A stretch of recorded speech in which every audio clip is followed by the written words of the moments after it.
Recording by Kohinoor music studio Bakhri Bazar. यारवा बारात आजू रोक दी हो, हमारा के भला कहीं भोक दी हो, हमारा के भला कहीं यारवा बारात आजू रोक दी हो, हमारा के भला कहीं भोक दी हो। जय माला में आके कतहूँ दुल्हा के गोली ठोकती हो, यारवा बारात आजू रुकती हो, हमारा के भला कहीं भोकती हो। Recording by Kohinoor music studio Bakhri बाजार।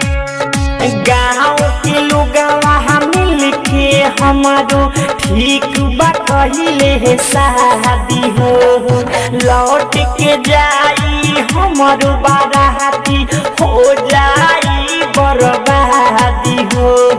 काटी के ताराज में जो खदी हो, हमारा के भला कहीं भोकती हो, हमारा के भला कहीं भोकती हो। यारवा बारात आजू रुकती हो, हमारा के भला कहीं भोकती हो।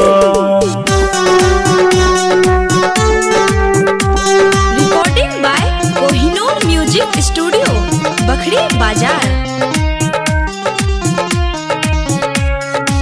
ऐसन अभिले नाही भइल, लागता कि अबंगी हो जाई, हमारो जिंदगिया के किस्मत माई रे क्षण में देखो सो जाई।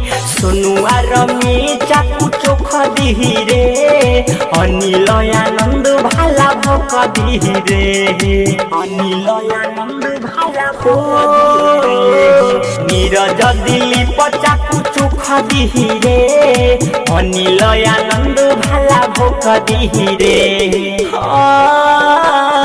यारवा बारात आदि रुकती हो, हमारा के भला कहीं भोकती हो। जय माला में आके कतहूँ दुल्हा के गोली ठोकती हो, यारवा बारात आजू रुकती हो, हमारा के भला कहीं भोकती हो।